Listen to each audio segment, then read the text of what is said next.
tudo bem com vocês?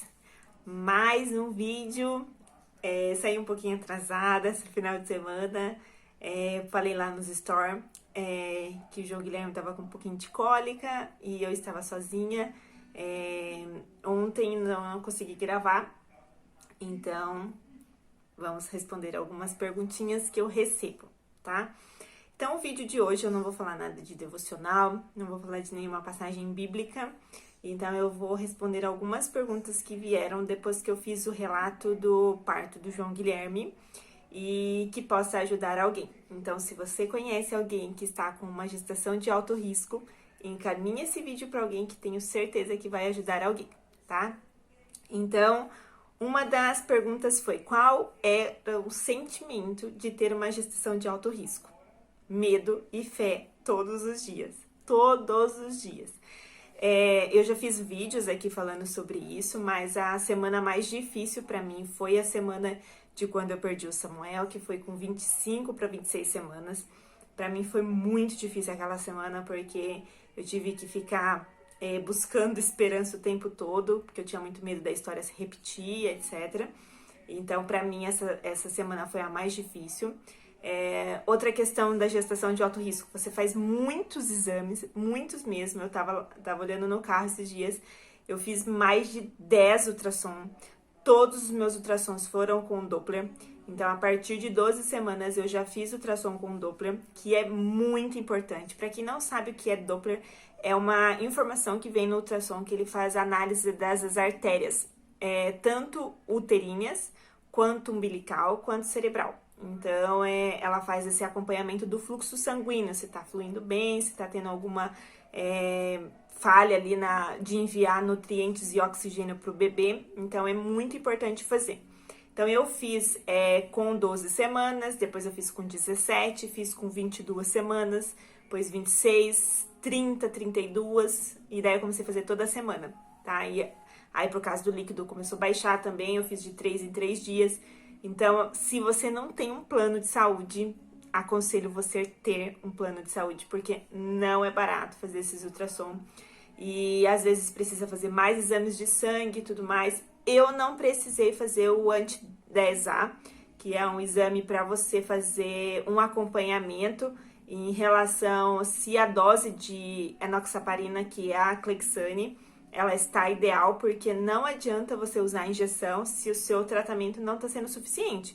Eu já vi casos de pessoas que estavam usando a injeção de 40 miligramas, por exemplo, e ela precisava de 60, 80, 100, 120 ou outras miligramas, e não vai ser o suficiente, vai começar a dar problemas.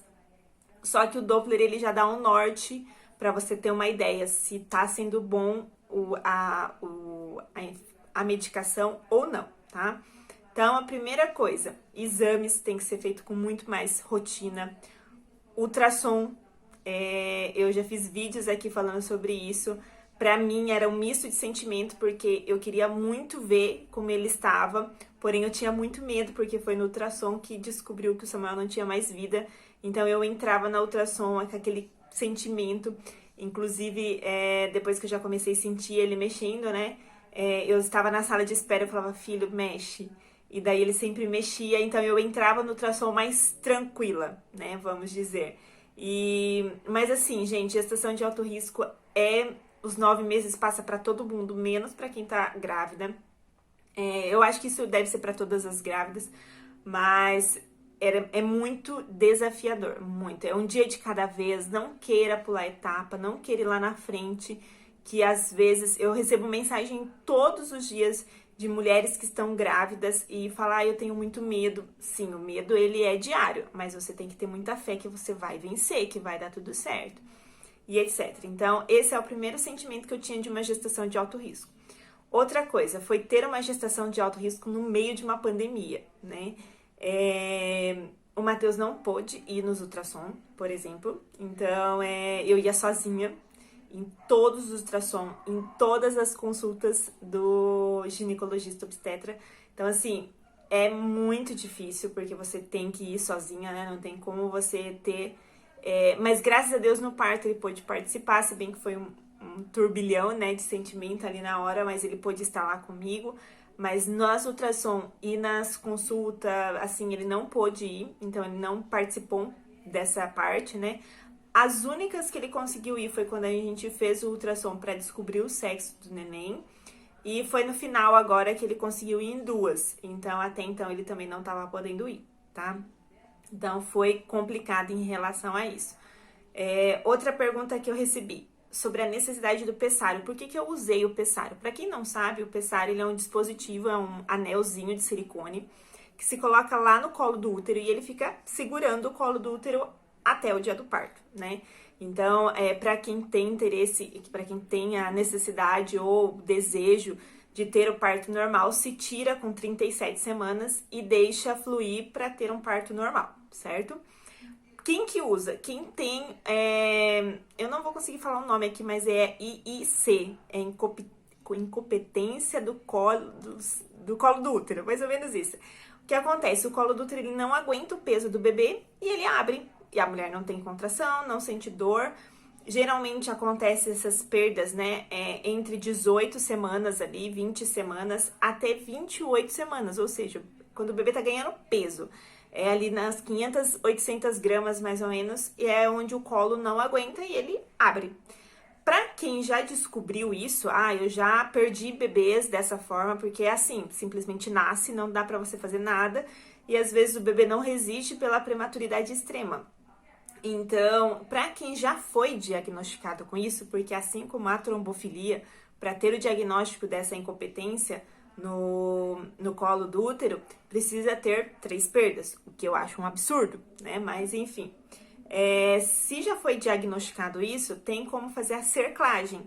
A cerclagem ela só faz até 13, 14 semanas, mais ou menos, que é quando é seguro para o bebê, porque na hora de costurar o colo do útero, pode furar a bolsa, se for mais tarde. Por isso que criaram o pessário.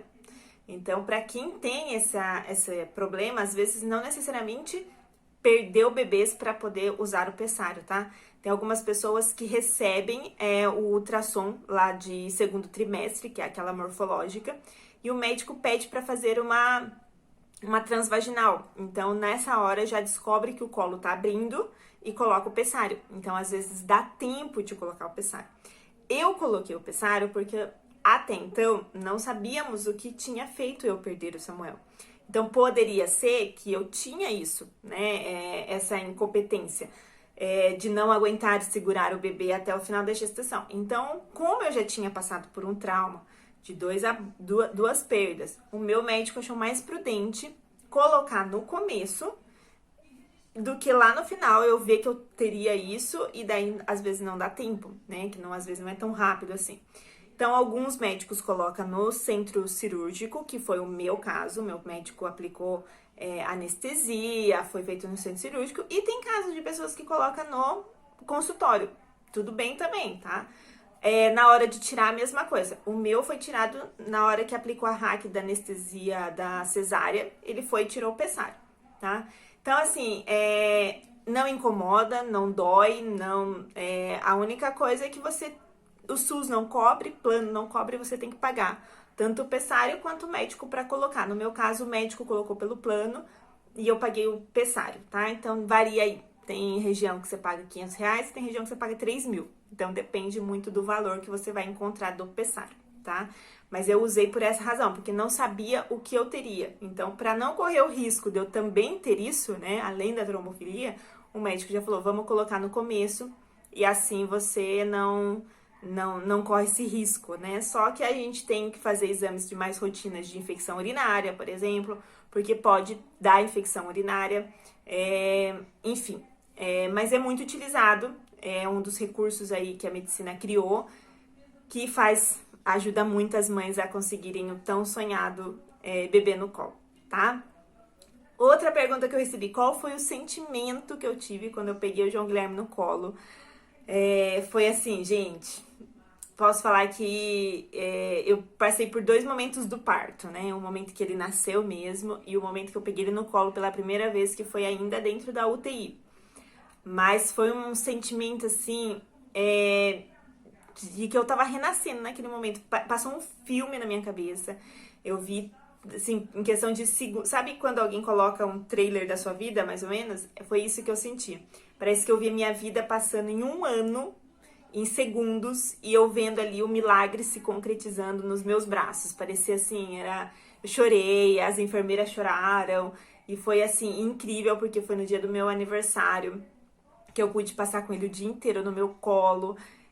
Foi maravilhoso, foi assim, o melhor presente de Deus mesmo, que ele pôde me dar esse ano. Foi assim, Deus já tinha falado no meu coração que ele iria me surpreender no dia do meu aniversário, porém nunca tinha passado pela minha cabeça que seria isso.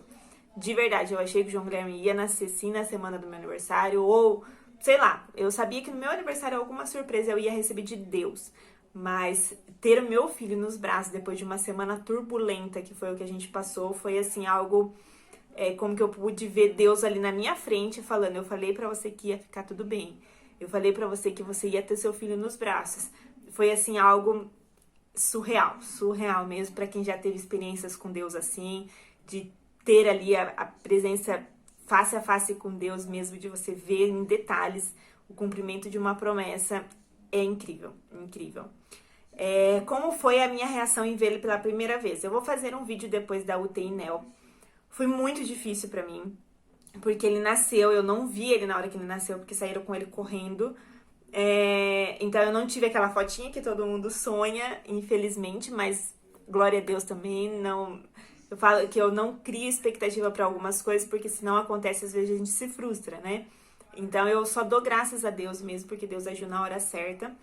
Mas o Matheus chegou no quarto, depois que eu já tinha passado todo o efeito da anestesia, e me contou, falou: ó, aconteceu isso, eu já fui ver ele tá assim, assim, assado, tá com fios, tá sedado. E daí eu fui tentando desenhar na minha cabeça, né, como era e tal, mas na hora que eu cheguei naquela UTI, né, e vi aquele monte de máquinas, fios pra tudo quanto é lado, eu desabei. Eu chorei. Foi muito difícil. Eu voltei pro quarto depois. Assim, foi uma luta espiritual mesmo que eu tive naquele momento. De que eu me senti culpada. Eu falava que eu tinha colocado a vida dele em risco. Porque se eu não tivesse a trombofilia, nada disso tinha acontecido. E foi muito difícil. Falei que não merecia passar por aquilo, ele não merecia, que o Matheus não merecia, e eu comecei a me sentir muito culpada. Nossa, foi assim uma luta espiritual mesmo. E daí foi aonde nós oramos, repreendendo esse sentimento, que ele não pertencia a mim, que isso não era de Deus, que era o inimigo tentando minar a promessa de Deus. E eu fui lutando com os meus pensamentos assim, até que eu consegui reverter a história. Comecei a falar palavras de bênção, né? Mas foi muito difícil. Eu não desejo pra ninguém. É muito ruim você ver seu filho cheio de tubos, respirando por aparelhos. É terrível. Um dia eu vou colocar um vídeo aqui, uma foto. É muito forte mesmo. Então, hoje eu olho pra ele, eu agradeço o milagre diariamente. E me perguntaram também sobre trombofilia, né? Algumas trombofilias, elas não são consideradas trombofilia pela medicina, tá? Elas já foram, ou sei lá, tá aí sendo estudada, que é o PAI-1 e a MTHFR, que é a mutação que eu tenho, né? Então essas duas trombofilias é muito difícil encontrar médico que considere ela trombofilia. Só que, às vezes, ela tem os causadores, né? Eu troquei de médico 3 vezes no mesmo mês até encontrar um médico que me escutasse, que sentia a minha dor. Eu sou grata ao Dr. Marcelo Murata por isso, porque eu cheguei nele na minha primeira consulta, ele falou assim: Karina, o dom da vida não pertence a nós, médicos. Tudo que tiver no alcance da medicina, nós vamos fazer para você ter o seu filho nos braços, mas tem coisas que nós não podemos fazer. E aquele dia eu senti assim algo realmente que ele iria fazer tudo que estava ao alcance, inclusive ele me passou as injeções, colocou o pessário, mas tinha coisas que não dependia dele, como a vida. E isso eu entendi que somente Deus poderia dar e tirar. Então nós confiamos em Deus em primeiro lugar, e tudo que estava ao nosso alcance humano nós fizemos, mas tem coisas que não pertenciam a nós, tá? Essas foram algumas das perguntas. Vou encerrar o vídeo por aqui para não ficar muito longo. Mande mais perguntas que eu vou fazendo mais perguntas, respondendo assim pra vocês, que acho que fica mais fácil, tá bom? Beijos e ó...